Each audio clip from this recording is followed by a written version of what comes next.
দেখো,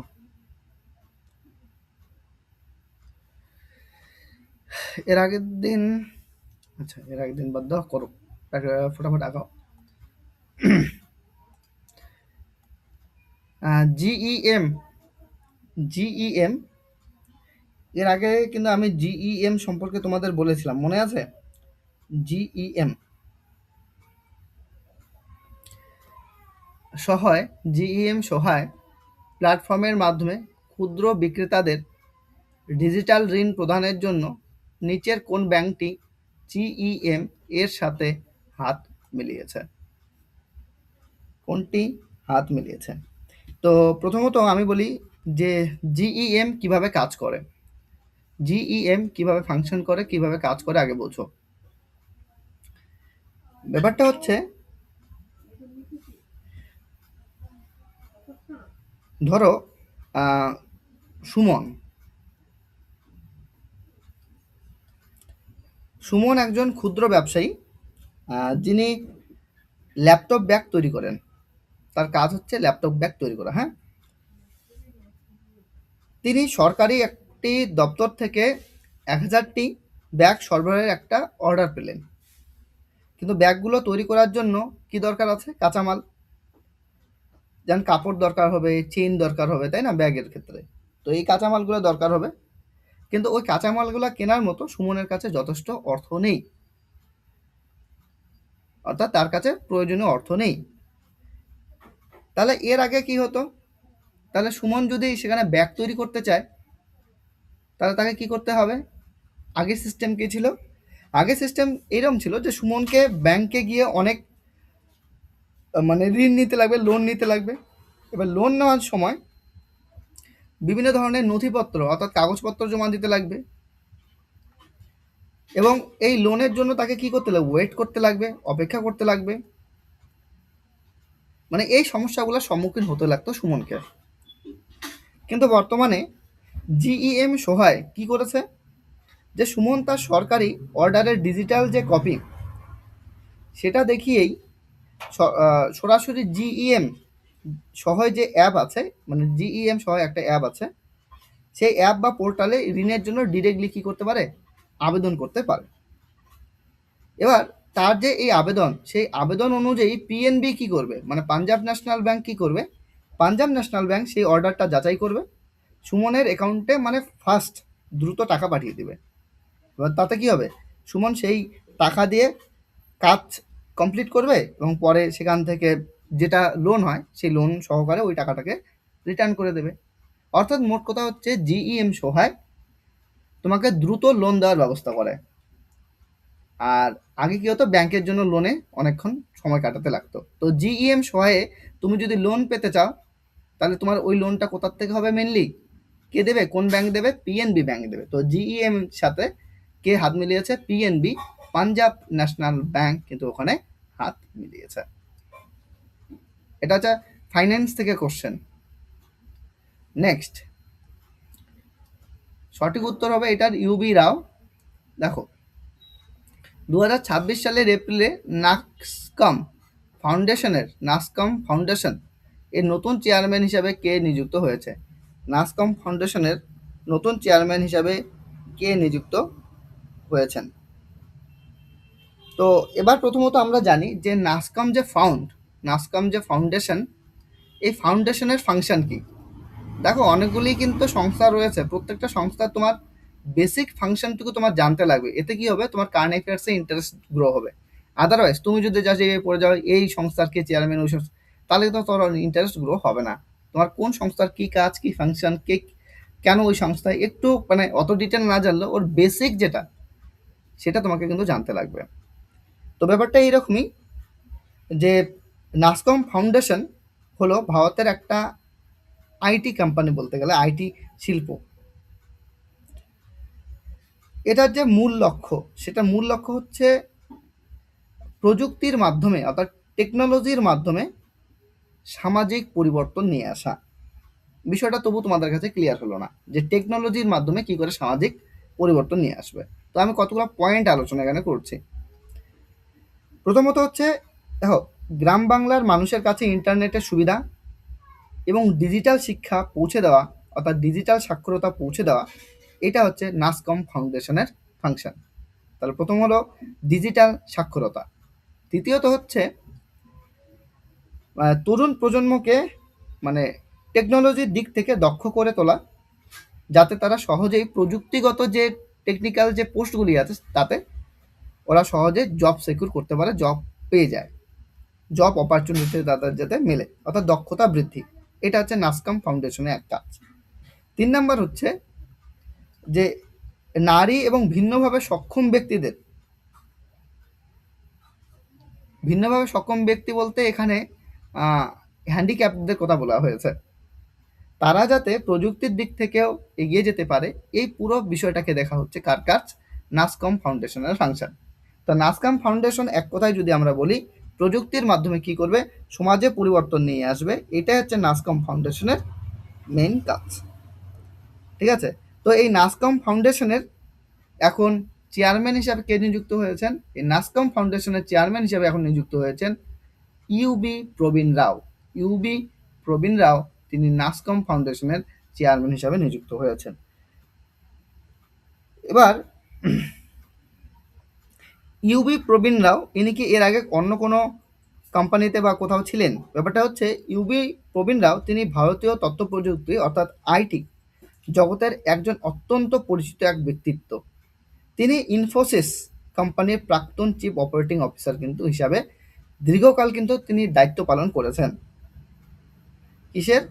আমি বললাম চিফ অপারেটিং অফিসার হিসাবে। কোথায়? ইনফোসিস কোম্পানিতে।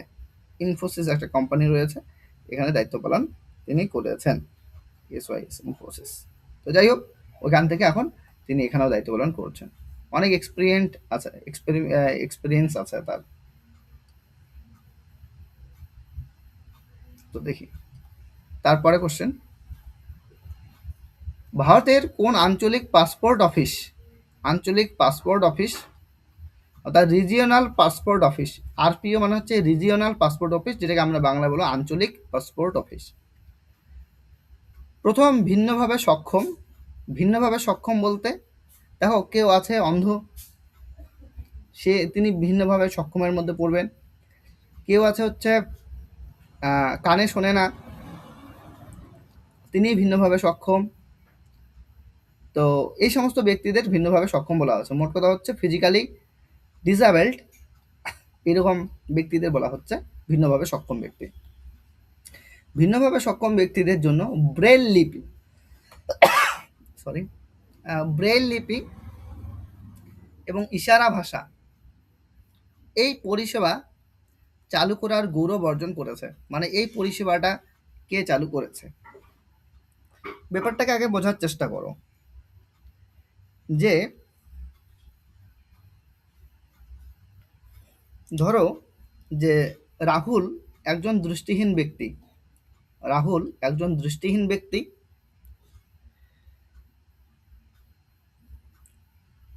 এবং আকাশ আরেকজন ব্যক্তি নিচ্ছি, আকাশ তিনি হচ্ছে রাহুল হচ্ছে দৃষ্টিহীন, আর আকাশকে আমি নিলাম হচ্ছে ধরো কানে শুনতে পায় না, এ হচ্ছে দৃষ্টিহীন, রাহুল হচ্ছে দৃষ্টিহীন, আর আকাশকে নিলাম হচ্ছে কানে শুনতে পায় না। ঠিক আছে, কানে শুনতে পায় না, এই ধরনের নিলাম। তারা দুজনে এবার পাসপোর্টের জন্য আবেদন করতে গেল ধরো অফিসে। তো রাহুলের কেসটা কি হবে? রাহুল যেহেতু দৃষ্টিহীন, মানে সে চোখে দেখতে পায় না, তো আলটিমেটলি পাসপোর্টের জন্য তাকে কি দালাল চক্রে কিন্তু পড়তে লাগবে। এবার দালাল চক্রে যদি তিনি পড়েন তাহলে কি হবে? পাসপোর্টের জন্য তো যখন তিনি অ্যাপ্লাই করবেন তার পার্সোনাল ডেটা তাকে দিতে লাগবে। তাহলে পার্সোনাল ডেটাটা কি হয়ে যাচ্ছে? লিক হয়ে যাচ্ছে। পার্সোনাল ডেটার কোনো নিরাপত্তা কিন্তু থাকছে না, অর্থাৎ ব্যক্তিগত তথ্য নিরাপত্তার ঝুঁকির মুখে কিন্তু পড়ছে। অন্যদিকে যদি আকাশের কথা বলি, আকাশ তিনি কানে শুনতে পান না, এবার তাকেও কোনো দালাল চক্রের বা অফিসারের কাছে তিনি ঠিকঠাক করে বুঝতে পারেন না অফিসার কি বলছেন। তো ইশারার মাধ্যমে তার বিষয়টাকে বোঝা অনেক কী হয়ে যায়, কষ্টকর কিন্তু হয়ে যায়। তাহলে বিশেষভাবে সক্ষম যে ব্যক্তিরা, তাদের ক্ষেত্রে যে কোনো অফিসিয়ালি কাজ করা এটা কিন্তু যথেষ্ট চাপ হয়ে যায়, বলে লাভ নাই, এটা সত্য ঘটনা। তো এক্ষেত্রে কি করলো, এক্ষেত্রে একটা সিস্টেম করলে কেমন ভালো হয়, যে আকাশ যিনি কানে শুনতে পান না তিনি কাউন্টারে যাবেন, কাউন্টারে যাওয়ার পরেই দেখবেন যে ডিজিটালি একটা স্ক্রিন খুলে যাবে, ডিজিটালি একটা স্ক্রিন খুলে যাবে। সেই স্ক্রিনের মধ্যে একজন এআই এআই অফিসার রয়েছেন, যিনি ইশারার মাধ্যমে জিনিসগুলোকে বোঝাবেন, ইশারার মাধ্যমে, মানে পাসপোর্টের বিষয়গুলোকে ইশারার মাধ্যমে বোঝাবেন। তো তখন এই এআই ইশারার মাধ্যমে এই আকাশকে সেই বিষয়গুলোকে কিন্তু বুঝিয়ে দেন। তো সেক্ষেত্রে কি হচ্ছে, এক্ষেত্রে যে সুবিধাটা হচ্ছে, যেহেতু এআই অফিসার, কাজেই ইনার রাগ হয়ে যাওয়ার কোনো ব্যাপার নাই, যতবার তিনি কমেন্ট করবেন ততবার তিনি বুঝতে পারবেন। ঠিক এইভাবে ইনিও ইশারা করবেন, ইনিও ইশারা করবেন, এইভাবে মানে কানেকশন হবে, এই একটা সিস্টেম। দুই হচ্ছে দৃষ্টিহীন যে ব্যক্তি, সেই দৃষ্টিহীন ব্যক্তিকেও তো দালাল চক্রে পড়তে হয়েছে না, তাহলে সেই দৃষ্টিহীন ব্যক্তি কি করবে, তার জন্য যেটা রয়েছে সেই রকম জাস্ট তিনি যা যা কথা বলবেন, মানে যে যে প্রশ্ন করবেন সেই অনুযায়ী সমস্ত প্রশ্নের উত্তর দেওয়ার জন্য এখানে এআই অফিসার থাকবে। এআই অফিসার তিনি কিন্তু ওইভাবে উত্তরগুলা কিন্তু দেবেন। তো মোট কথা হচ্ছে ইশারা ভাষা বা সাইন ল্যাঙ্গুয়েজ যদি আমরা বলি, সাইন ল্যাঙ্গুয়েজ এর জন্য আহ, এছাড়াও কি রয়েছে, এখানে বিশেষজ্ঞ ভিডিও থাকে। অ্যাকচুয়ালি বলতে গেলে তুমি যদি দেখো, ওটা বিশেষজ্ঞ ভিডিও, যদিও এতটা এখনো ডেভেলপ হয়নি, তবে এটা এই পরিষেবাটা কিন্তু চালু মানে অনেকটাই হয়ে গেছে। এটা কোথায় হয়েছে, এটা ভোপালে হয়েছে, এটা ভোপালে হয়েছে। বিশেষভাবে সক্ষম ব্যক্তিদের যাতে পাসপোর্ট অ্যাপ্লাইয়ের সময় বিশেষভাবে কোনো অসুবিধা না হয়, তার জন্য এই এআই প্রযুক্তির মাধ্যমে এই সিস্টেমগুলোকে চালু করা হয়েছে। তারপর দেখো, সম্প্রতি ভারতের কোন কেন্দ্রশাসিত অঞ্চলের ডোডা জেলায় একটি ডপলার ওয়েদার রেডার, একটা সিসমোলজিক্যাল অবজারভেটরি স্থাপনের সিদ্ধান্ত নেওয়া হয়েছে। তো প্রথমত বলি, এই ডোডা, আচ্ছা, ডপলার ওয়েদার রেডার যেটা টার্ম তোমরা এখানে দেখছো, ডপলার ওয়েদার রেডার, এই ডপলার ওয়েদার রেডার এই বিষয়টা কি, মানে এটা হচ্ছে কি করে, ডপলার ওয়েদার রেডার এটা বায়ুমণ্ডলের মেঘের যে গতিবিধি, বাতাসের যে গতি, বৃষ্টির যে তীব্রতা, এটা এইগুলোকে নিখুঁতভাবে পর্যবেক্ষণ করতে পারে। ফলে বজ্রপাত, ভারী বৃষ্টি এবং তুষারপাতের অনেক আগেই সঠিক পূর্বাভাস কিন্তু এই রেডারটা দিতে পারে, অর্থাৎ ডপলার ওয়েদার রেডার কিন্তু এইভাবেই কাজ করে। দুই হচ্ছে সিসমোলজিক্যাল অবজারভেটরি। এটা কি, দেখো, এটি মাটির নিচের যে কম্পন, অর্থাৎ সিসমিক যে অ্যাক্টিভিটি, সেটা প্রতি মুহূর্তে ট্র্যাক করতে থাকে। ভূমিকম্পের উৎস, তীব্রতা দ্রুত মানে কি করতে পারে, এই সিসমোলজিক্যাল অবজারভেটরি শনাক্ত করতে পারে। মানে এই দুটা হচ্ছে এই এই ফাংশন, একটা হচ্ছে ডপলার ওয়েদার রেডার, একটা সিসমোলজিক্যাল অবজারভেটরি। এই যে ডপলার রেডার যেটা বা সিসমোলজিক্যাল অবজারভেটরি, এটা ভূমিকম্পন প্রবণ এলাকাতেই মেনলি স্থাপন করা হচ্ছে। তো কোথায় হতে পারে বলো, তোমাদের কি মনে হয়, ভূমিকম্পন প্রবণ এলাকাতে, যেখানে ধস বা আকস্মিক বন্যা বা ভূমিকম্পের ঝুঁকি আছে, কোথায় আছে? এই লাদাখ, পুদুচেরি, জম্মু অ্যান্ড কাশ্মীর, চণ্ডীগড়, এর মধ্যে কোথায় রয়েছে? তার মধ্যে এই ডোডা জেলাতে করা আছে। এই ডোডা জেলাটা কোথায়? এই ডোডা জেলাটা কোথায়? এই ডোডা জেলাটা হচ্ছে জম্মু অ্যান্ড কাশ্মীরে আছে। এই ডোডা জেলাটা জম্মু অ্যান্ড কাশ্মীর এর মধ্যে কিন্তু রয়েছে। তো যাই হোক, এই ডোডা জেলার মধ্যে এই দুটা, এই র্যাডার আর হচ্ছে সিসমোলজিক্যাল অবজারভেটরি স্থাপন করা হচ্ছে। নেক্সট দেখো, যে 2026 সালের এপ্রিলে $280 মিলিয়ন প্রি আইপিও ফান্ডিং সংগ্রহ করে নিচের কোন ফিনটেক কোম্পানিটি ইউনিকর্ন ক্লাবে $1 বিলিয়ন বেশি মূল্যায়ন নাম লিখেছে? দেখো, প্রথমে আমাদের জানতে লাগবে ইউনিকর্ন ক্লাব। ইউনিকর্ন ক্লাবটা কি? ইউনিকর্ন ক্লাব এটা আর কিছুই না, বা কখন ইউনিকর্ন নামটা দেওয়া হয়, ইউনিকর্ন কখন নামটা দেওয়া হয় এটা আগে তোমাকে বুঝতে লাগবে। ইউনিকর্ন যখন কোনো স্টার্ট আপ বা বেসরকারি কোম্পানির তবে স্টার্ট আপ নিয়ে কিন্তু তোমাদের আমি এর আগেও ভিডিওতে আলোচনা করেছি, বলেছিলাম স্টার্ট আপ মানে কিছুই না, ক্ষুদ্র ক্ষুদ্র কোম্পানিদের যারা বিজনেস করবে, ক্ষুদ্র কোম্পানিদের স্টার্ট আপ বলা হয়, ঠিক আছে?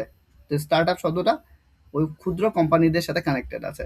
আচ্ছা, ইউনিকর্ন ব্যাপারটা হচ্ছে এরকম, যখন কোনো স্টার্ট আপ বা বেসরকারি কোম্পানির বাজার মূল্য,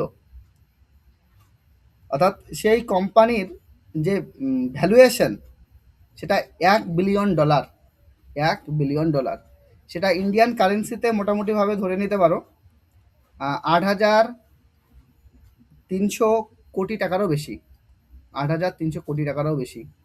এটা হচ্ছে $1 বিলিয়ন, 8,300 কোটি টাকারও বেশি। যদি কোনো স্টার্ট আপ কোম্পানির থাকে, তখন সেই কোম্পানিটিকে বা তখন তাকে ব্যবসা বা ফিনান্সের ভাষায় কী বলা হবে? ইউনিকর্ন কোম্পানি বলা হবে। অর্থাৎ কিছুই না, তার যে ভ্যালুয়েশন, তার যে মূলধন, সেটা হচ্ছে 8,300 কোটি টাকারও বেশি হতে লাগবে, তবে তিনি ইউনিকর্ন এই নামটা পাবেন। তো ইউনিকর্ন হিসাবে এখানে নাম নথিভুক্ত করেছে হচ্ছে ক্রেডিট বি, ক্রেডিট বি। এই যে ক্রেডিট বানান কিন্তু কে দিয়ে, হ্যাঁ, বানান কিন্তু ভুল নয়, ঠিক আছে? তোমরা ভাববে যে দাদা ক্রেডিট বানানটা হয়তো ভুল লিখছে, CRE দিয়ে আমি শুরু করো না, এই বানানটা কিন্তু এটাই ঠিকই আছে বানান, কোম্পানিটার নাম এটা ক্রেডিট বি, হ্যাঁ, এটা ভুল করো না। ক্রেডিট বি এই কোম্পানিটা ইউনিকর্ন হিসাবে নথিভুক্ত হয়েছে।